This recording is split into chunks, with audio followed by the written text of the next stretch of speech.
Manchester United is going to be playing away at Molineux in a stadium that they really have lots of things to go on and really prove, because the last two games they've played at Molineux Stadium, where Wolves host its games, United has gone ahead to win those games of football. I remember the other one, I think, in the season of Ole Gunnar Solskjaer, I think the second last season of Ole Gunnar Solskjaer, as we climaxed, our Iron Hams won by 2-1. And I think when we went there with Ole Gunnar Solskjaer, I think we won by 1 goal to nil, scored by Marcus Rashford. So those are the two memorable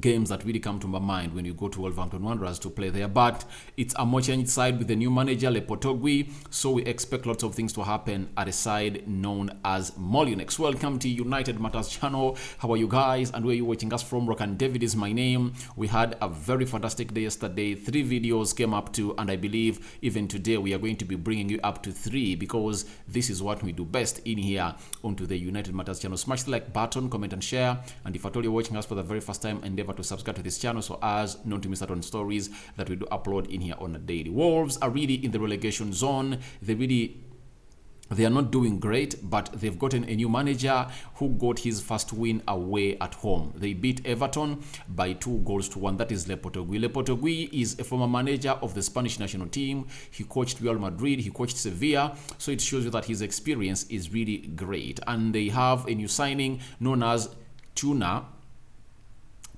who cannot really play until the 1st of January. However much everything is done, but he's supposed to be playing for Wolves in the 1st of January, meaning that United aren't going to be testing the wrath of that Brazilian, because he's really one of the strikers that is really great, and Atletico Madrid sold him to Wolverhampton Wanderers. Diego Costa is one of those to talk about, because he's really a threat to a team known as Manchester United, and we can't wait to see him coming out and really doing the needful into that game of football. But we believe the return of Lisandro Martinez, Rafael Varane, is really going to stop them from really doing the needful against Manchester United. Talking about Manchester United, let's talk about the injuries that are at Manchester United. Don't expect. Sancho is away, undergoing rehabilitation. We all know that. But which other player is injured at Manchester United? I think most of the players are really fully fit. Not so? I believe we have no injury. That's it, because all the players are really fully fit. We have no player who is injured, according to the news coming in from Manchester United, apart from Lindelof and Scott McTominay contracting a virus or an illness that kept them out of the game of Nottingham Forest. I believe the rest of the players are really back. Luke Shaw comes in.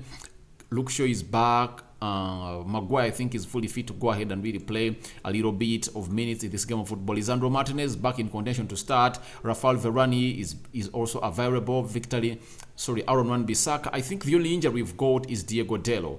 I had forgotten. It's Diego Dallo who is really going to go on and do the needful. But we are being told by Alton Nouri and Matthias Nunes are also battling to be included in the first 11 of Wolverhampton Wanderers, and obviously Diego Costa is one of those that is going to start. Raul Jimenez also there to see to it that he comes in through and puts in a very good difference. There is Podence, and obviously there is Goncalo Guedes. These players are really great and really looking great. They are talented players, and it's almost a Portuguese 11. They're having very many Portuguese players because they've been shopping lots of players from Spain, especially when Nuno Espirito was their manager. They brought in lots of Portugal players because I think Jorge Mendes has had a very good relationship with Wolverhampton Wanderers. That's why he found himself in a position of really bringing these players in. So I believe this game is really going to be up for grabs for Manchester United. I believe we are in a fantastic form. Every player is fit.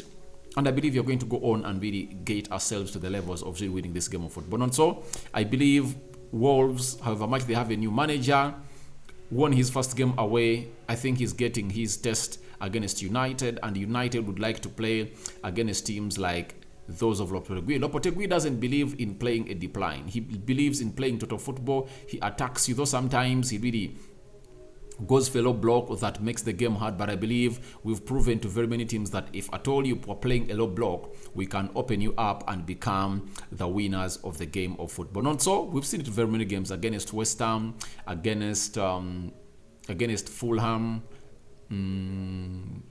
Very many teams have decided to go on and play a low block. Leicester City, Southampton, and United have gone ahead to get points from that game they've been playing in particular. So Erik ten Hag is the manager of United. Lopetegui is the manager of Wolverhampton Wanderers. Wolverhampton Wanderers, I think they're 17th in the Premier League table. Then United is 5th. And we have a chance to go on and really be in the top 4 for the very first time ever since this season started, if at all we go ahead and beat a side known as Wolverhampton Wanderers, because Spurs is going to be playing later, meaning Spurs are playing, I think, the next day. So that means we will be 1 point ahead of Spurs, obviously, and they are playing against Aston Villa. If at all they draw or they are beaten, that means United will be in a comfortable 4th position. And remember, we have one game in hand against Newcastle and Tottenham Hotspur, meaning that those two teams have gone ahead to play one game ahead of us. Let's get into the predicted starting 11 of United. As I've told you, the available team news of players available and those not available. The system of Erik ten Hag, obviously, he has never changed it. It's a 4-2-3-1 system that he has gone ahead to really master at Manchester United, and it has gotten him lots of results, because in the last 14 games, United have only lost one game against Aston Villa, and the rest of the games have been wins and one draw against Newcastle. So United is really on fire. And away from home, our last game we played away from home was against Fulham. We beat them by 2-0. Remarkably, a goal of Eriksen that marked his scoring run at Manchester United. He scored his first goal for United against Fulham, and obviously Alejandro Garnacho came in through and scored the winner after Daniel James leveled for Fulham. So in goal, David De Gea, very good goalkeeper. I think he's really one of the best goalkeepers in the world. United are negotiating to give him a new deal. That confirms to us that he is really one of those players that the manager really loves and is going ahead to showcase the best of the team of Manchester United. And I believe he is really going to be given a long contract. The negotiation is all going to be about the salary and how much he should be earning at Manchester United, because for the last 4-5 years he has been earning £375,000 a week, and that led to him being the most paid goalkeeper in the world. And obviously it's worth it, with Erik ten Hag improving him into a better sweeper goalkeeper. His ball distribution is really improving. He's now a modern goalkeeper. For shot stopping, no doubt about him, he's the best shot stopper in the world. Let's go to the right back. With Diego Dallo injured, we don't know whether he's back in training, because no information has been really given to us. Reason being, no press conference again today. No press conference again today, and those press conferences will resume towards, I think, in the beginning of New Year. That's when they're going to resume. But today, Erik ten Hag is going to sit down with, I think, some journalists, and they will pose in some questions for him. But obviously, there's not going to be a press conference that these other journalists would have gone ahead to go on and really ask questions, meaning that most of the questions being asked to ten Hag in these previous 2-3 press conferences have been doctored and scripted, because it's really a very delicate time for United, because the takeover is going on, missing out on Cody Gakpo, so very many questions are going to be raised. So I believe Aaron Wan-Bissaka, who played in the previous 2 games of United very well against Burnley, recording an assist for him, and obviously in the game of Nottingham, would have gotten himself an assist if at all Malacia and Rashford combined very well. So he's starting in the game of football against Wolverhampton Wanderers. And remember, Wolverhampton Wanderers is one of the teams that are interested in signing Aaron Wan-Bissaka in the January transfer window, and that is Lopetegui looking at him. So it's really going to be good for Aaron Wan-Bissaka to go out and put himself in a shop window of doing the needful to the club that wants to sign him. And in the previous 2 games he has played, he has obviously put himself into a shop window of really either going to Crystal Palace, West Ham, or Wolverhampton Wanderers. And I believe United are really happy about this, because he might bring in some January money for the team. Not so? So let's get to the left back. Malacia has been playing as a left back for the previous 2 games. United has played ever since we returned from the World Cup against Burnley and against Nottingham. But this time around, I believe it's going to be Luke Shaw, because Luke Shaw played in the central defense.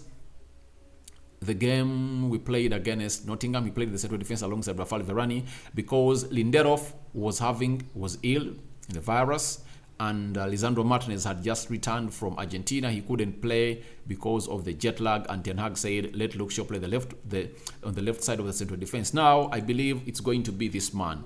Luke Shaw is going to play as a left back for Manchester United, as he offers a lot going forward. And I believe if at all Tyrell Malacia wants to go ahead and dislodge Luke Shaw out of that position, it's simple.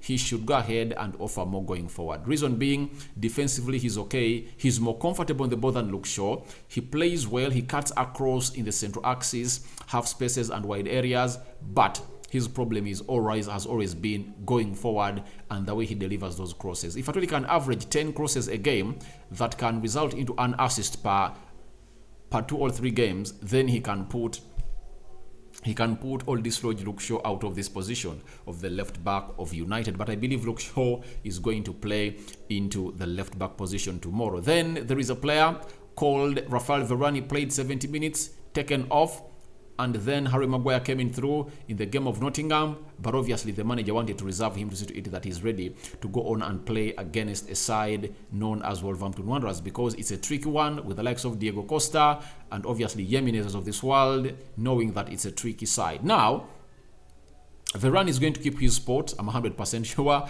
as a player playing on the right side of the central defense. Then Lisandro Martinez Licha returning from the World Cup. Luke Shaw played there, but I believe it's really going to be Lisandro Martinez this time around. No Casemiro playing in the central defense as he did against Lindelof in the game of Burnley. I believe it's back to our watertight central defense of Lisandro Martinez and Rafael Varane to go ahead and really protect the goalkeeper, that is David De Gea. So our back four is going to be having Aaron Wan-Bissaka keeping his spot as a right back, Luke Shaw keeping his spot not as a central defender this time but as a left back, Lisandro Martinez returning from the World Cup on the left side of the central defense, and Rafael Varane playing on the right side of the central defense. That is how it's going to be, meaning that Diego Delo is the only one missing out of action because of his hamstring injury, and you've not yet gotten an update of when this guy is going to be back to start playing the game of football, because he really looked great at United towards the World Cup break, and even after the World Cup, and even in the World Cup, he really looked great, though he got an injury in the game of Morocco and walked off the field of play. Let's go to the midfield. The midfield, I think, no any further questions. I think it has now been established beyond reasonable doubt that the double pivot of United is always Casemiro and Eriksen. In that, I have no doubt about it. Scott McTominay, I think he returned from the illness, but I don't believe he can really come anywhere near this double pivot of Casemiro. Casemiro, to me, is the most informed and important player at the club. Do you know why? United has had all sorts of positions sorted out in the previous 3-4 seasons, but the CDM position has always been lacking. But ever since Casemiro came in through, United looks great. In the game of Nottingham, he was responsible for 2 goals, and the most important one was that one when he came in through and laid an assist to Freddie, and he laid in the back of the net, the first ever Brazilian goal at United that saw a Brazilian player create a goal for a Brazilian player. So Casemiro created a very good ball for Freddie and went in through and really scored the 3rd goal against Nottingham. So Casemiro is really great, looking great and doing great for United, and I believe he's going to go ahead and really win that midfield over Ruben Neves, because Ruben Neves is looking great, but I believe he's going to win that midfield battle against Ruben Neves. So they might go ahead and really pack in very many midfielders in there for you, but I believe you're going to win it because we are having quality, all better quality than them in that midfield. Ruben Neves has been on the ladder of United for so long, but Ten Hag said, no way, I don't need you. And he might find himself trying to terrorize us, having said no to his signing, especially Erik Ten Hag. Let's go to the captain, who is going to captain the team on the day. Bruno Fernandes, looking sharp, though I think he needs to go on and really improve on the number of balls he loses. He puts in a lot of sloppy passes in positions where I believe he would have gone ahead to go on and do more. So Bruno, very good player, but I believe he should work on his sloppiness. Hollywood passes, good than the one he did against Nottingham that found Rashford, and Rashford really used some quick feet. He did a cut back from his left to the right and obviously found Martial. Martial hit that ball in the back of the net. That was a very good Hollywood pass, but he had come out through to put out close to 5-6 blind passes at the beginning of the game. So I believe we can do better with Bruno, and Bruno is improving game in, game out. At the age of 28, I believe Ten Hag is really doing a very good job. And I think most of the players at United are really regretting why such a manager never arrived at the club early enough, because it took him long to arrive, but obviously he's arrived and the players are really doing great. On the right, attacking the midfield is the Brazilian Antony to go on and lead the line and play that side, but I believe he needs to go on and improve on his productivity, especially in the final third. When he getting the ball from the deeper areas of the midfield, he does that greatly, but his final product to his game is really lacking. He would have gotten himself a goal because Bruno gave him a very good ball that called for a sitter, and he went in for the wide area. I thought he would have gone in for a near post because the goalkeeper had covered him very well. He would have either thought of net marking the goalkeeper or going for the near post, but he went in for the far post and the goalkeeper really saved that. But I believe he should improve a lot in the final third. But in the second third of the field, he looks great. He gets that ball and breaks through with a very good speed, lightning fast, but his final product is really lacking. So I believe Ten Hag is helping him to work upon that. Then the man who is really in the form of his life, that is Marcus Rashford, having scored his 5th goal in the Premier League and putting his tally to 10 in the season. Ten Hag tipping him to score 20 goals in the Premier League only. That is Marcus Rashford. He's going to start on the left side of the attacking midfield of Manchester United. And guess who is leading the line?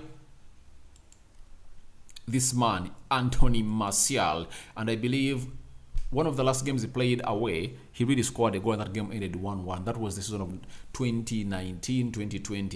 Having trounced Chelsea by 4-0 at Old Trafford. Our second game was against Wolverhampton Wanderers, and Martial really scored away. So you might find him scoring goals, because the good thing with Martial is that when he starts scoring, he can go close to 5-6 games when he's scoring goals, and he scored against Nottingham, so we expect him to come in and fire in goals for a team called United. Remember, even when he returned and played a game and played against Liverpool, put in an assist, then he got an injury, then he returned on the game of Omonia away, he scored a goal, and on the weekend, he scored twice against Man City. That is Anthony Martial for you. So his productivity keeps on growing, and I believe we are going to see him score a goal tomorrow. So that is the predicted starting 11 of Manchester United, and that's how I expect Erik ten Hag to come up with the starting 11 of United to go on and really give a lesson or teach a lesson to a team called Wolverhampton Wanderers, because we need to win this one. We need to win this one. It's a must win. We need to see to it that before we play Man City and Arsenal, we would have won all our games that we are really going to play against teams like Bournemouth and very many others. Now, let's go to the BBC head-to-head. They are telling us that 4 wins for Wolves, 9 for United, 11 goals scored by Wolves, 24 for United, 3 clean sheets kept by Wolves, 7 kept by United. It shows you that we are having an edge over this side of Wolverhampton Wanderers. Not so? I think that's what the stats are really showing, and stats most times don't lie, and they are giving us an edge over a team coached by Lopetegui. That is Wolverhampton Wanderers. Let's go to the stats, the head-to-head stats. According to BBC, Wolves won their last Premier League meeting with Manchester United 1-0 at Old Trafford in January. Yeah, that's right. They beat us. Then they've gone ahead to let us know that Manchester United have won their previous 2 Premier League away games against Wolverhampton Wanderers. They've never before won 3 consecutive feasts to Molineux. So we've never won 3 consecutive away games at Molineux. So if we win tomorrow, then we are going to go ahead and really be into the books of history that another start has been put onto the record of United away at Molineux. Then Yao Moutinho has scored 40% of his Premier League goals for Wolverhampton Wanderers against Manchester United. 2 out of 5. So, you know, Wolves is not a high-scoring side. Against United, they've gone ahead to score 5 goals. So those goals, they are not 5.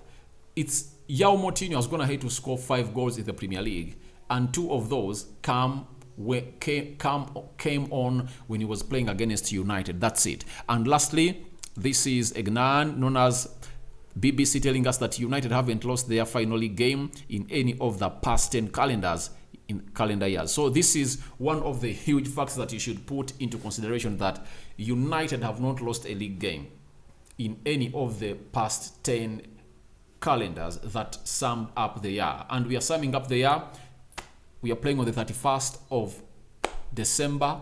We've not lost any game that sums up the year for the last 10 years. And I believe even tomorrow we are going to go ahead and really win it. My prediction is 2-0, or I think 2-0, 2-1 Manchester United. I think we are getting a win at Molyneux. We are getting a win.